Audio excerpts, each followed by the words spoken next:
Hey guys, tonight we're in the garage with my 2008 VW GTI, which I've noticed the motor mounts act like they're getting softer. There's a lot more wind up in the drivetrain than there has been, and a little clunky between shifts, so let's see if we can remedy that. Got a little unboxing video. So courtesy of my friends at eBay, I purchased a box of apparently all the motor mounts for this car. Let's see if we can get them in there.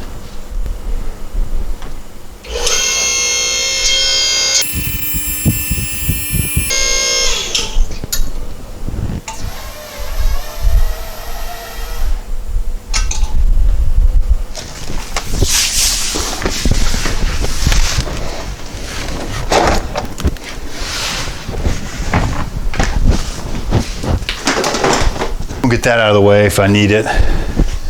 I'm sure I'll drop something that'll end up on there. We'll start here on the right side.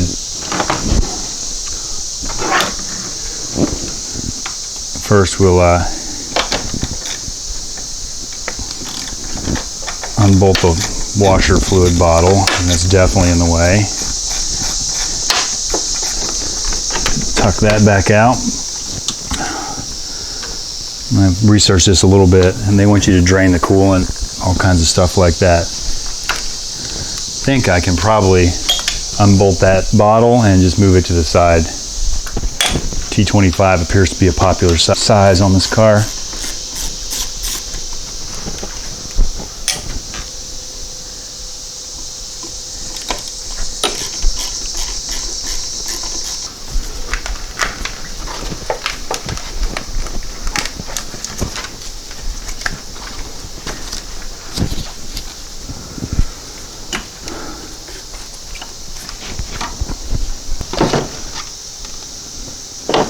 This appears to be the new one. 2 bolts. 2 bolts through there and 2 through there. I have the floor jack. And the floor jack underneath the engine, just kind of resting there. Just gotta make sure these will come loose.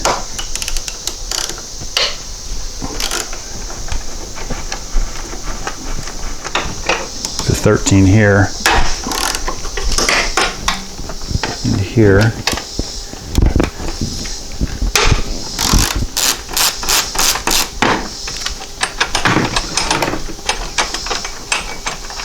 right, I'm going to jack the engine up just a hair.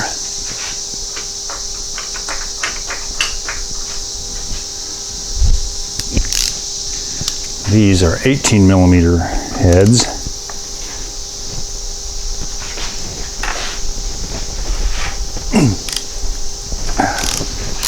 They're tight.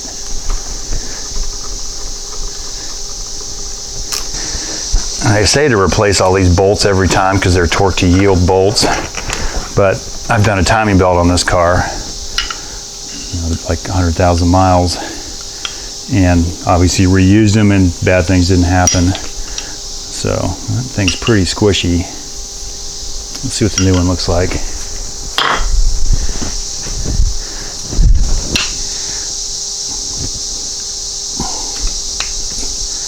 That thing is a lot more stiff.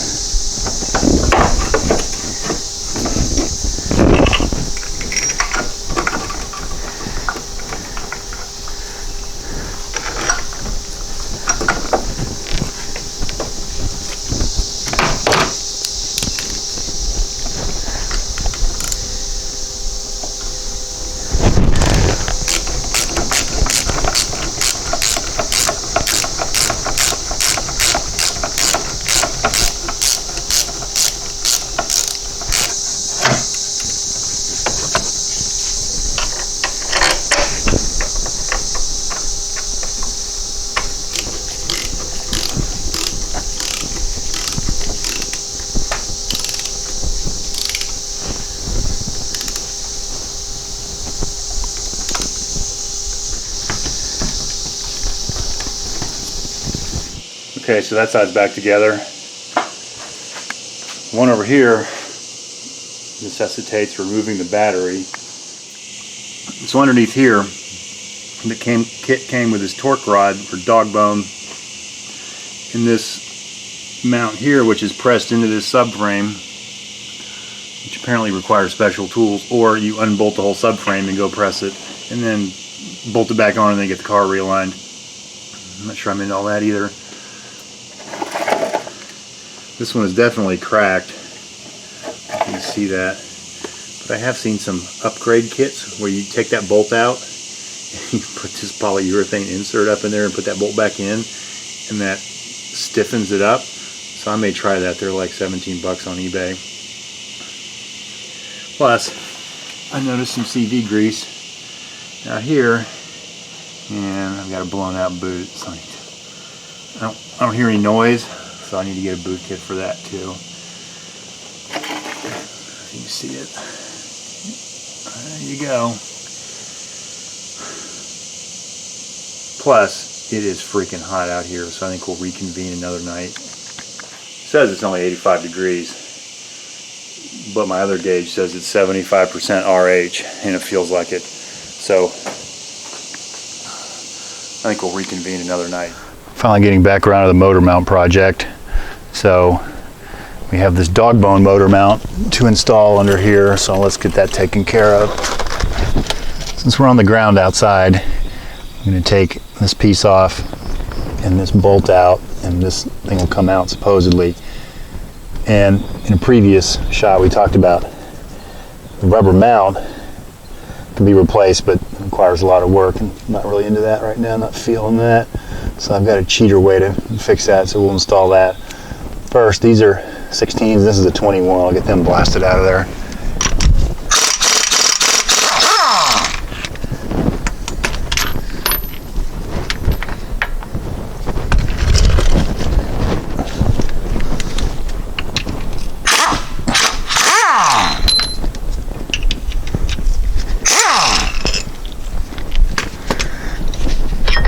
Alright, that was easy enough.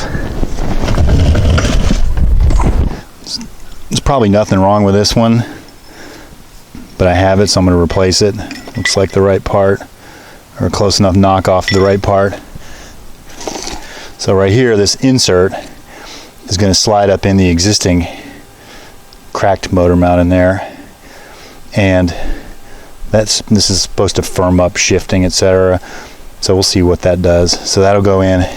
Came with a washer and some goo. I'm assuming this goo is like silicone grease, so it doesn't squeak, or so it will go up in there. Let me see how it'll fit first. I don't know why I didn't notice this before, but this is the length of the insert. That is the width of the motor mount. So it goes up in the car like this. Actually, I guess it's like this. And this bolt's captured in here. It kind of fits in there, but it makes no sense why it's that long. I mean, I guess I could send this back to China and they could warranty it and send me the right one. But in this instance, I'm just going to cut it short and then cram it up in there. See how this works out.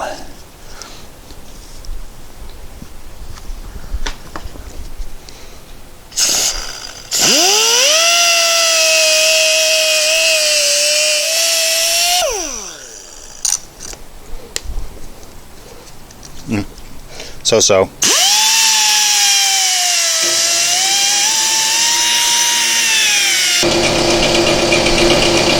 It's like slinging molten plastic all over me.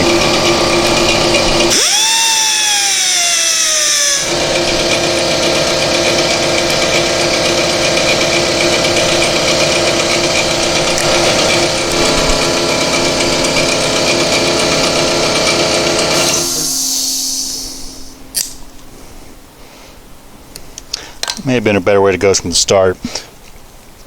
So I'm going to grease this thing up and try to get it in. Okay, so that thing's in there. It kind of squished out a little bit. There's a big washer that holds it, but it's in there. So we'll see what difference that makes. One of these days I'll probably, when I need to get the car aligned, go ahead and do it the right way, since I do have, for some reason, it came with two of those mounts and I really don't know where the other one would go. But I think I may have found part of my vibration problem anyway. If you can see that. need alignment sooner rather than later, but this tire is split from like down here all the way to up here. So it looks like I'll be paying a visit to Discount Tire tomorrow. Just drove like 700 miles this week too. Glad it held out. I had a little bit of vibration in the front, especially on acceleration, and I kind of attributed that maybe to that motor mount, but we'll see. So apparently for the next motor mount, we need to take the battery out, take the battery tray out, and it lives underneath there. So I'm going to go into this with the hope that my radio code's still in the glove box.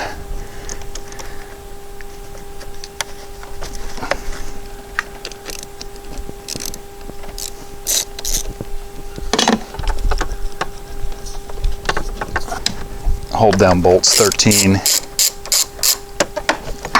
Could be like the guy at AutoZone and drop it. Never did find it. Had to put another one in. And then I was doing something else and it rattled out of the under tray. So that motor mount we're after is underneath this tray of wires here. And I don't know if I can just pull them out of there or if I can pop this whole thing out. Feels like there's a clip right there. See if I can go ahead and break that off.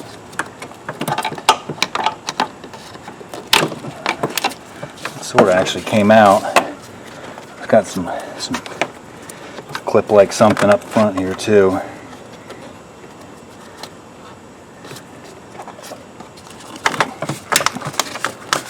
Yeah, it popped out. Alright, this might be easier than I thought.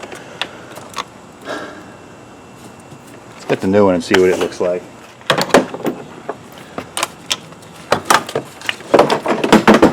Pretty much looks like that. Alright, so I'm guessing these are 16s and 18s. I do have floor jack and a block of wood kind of over under the transmission over here, so it shouldn't fall out of the car. These over here on the side are 16s. They're a little bit tighter.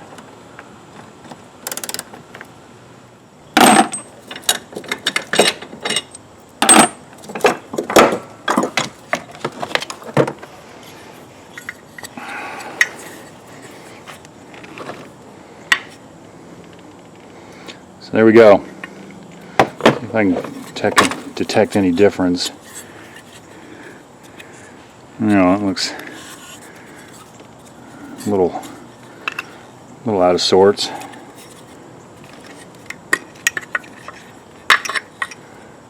Yeah, I'd say that's definitely sagged a little bit.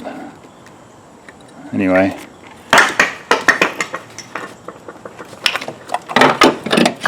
Drop the new one in.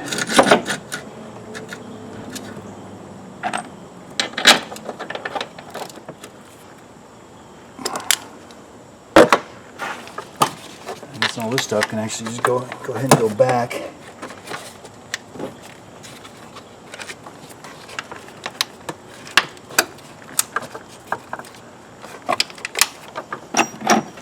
Or insert whatever F term you want. There we go.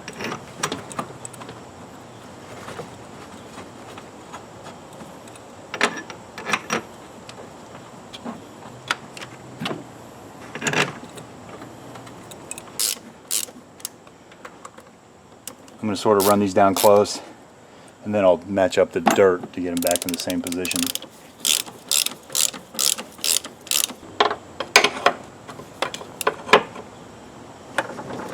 That looks about right there. At least where it was before.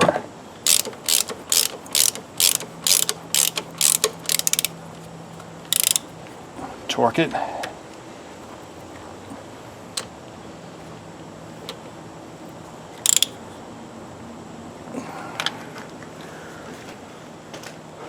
Release the jack and see if it falls out.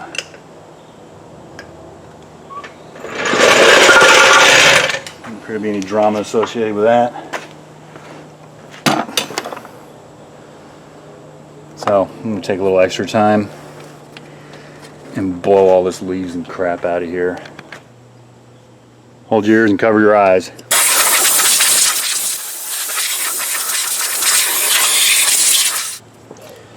Alright, how'd this go in here? Battery box.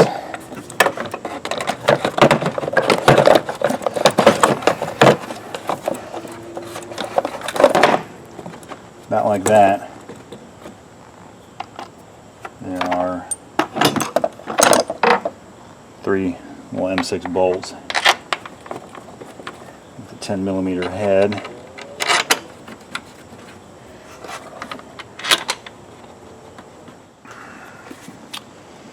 This is the rest of the battery container. This thing kind of has V slots.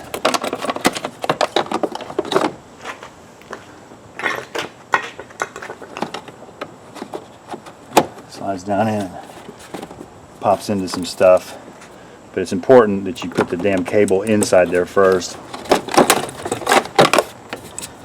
We'll try that way.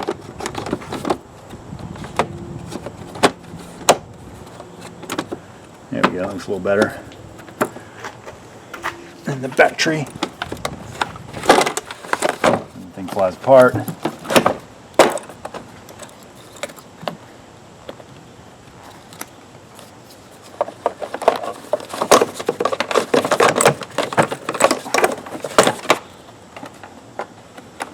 This can be put together in the car with the battery in there. Find out. Probably the way you're supposed to get it out.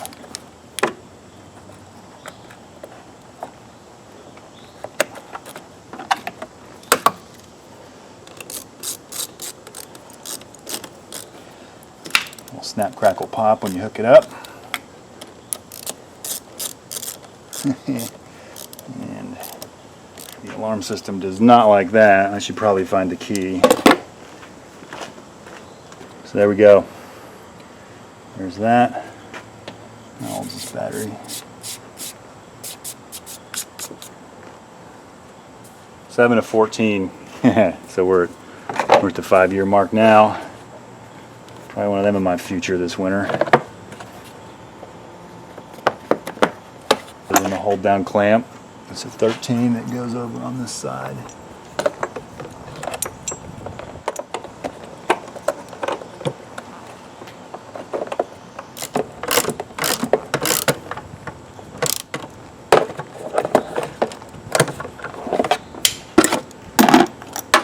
So I'm going to end this one here. I've got a CV boot to work on down there, and I think I'll make out a separate video. So anyway, thanks for watching, subscribe, and we'll see you next time.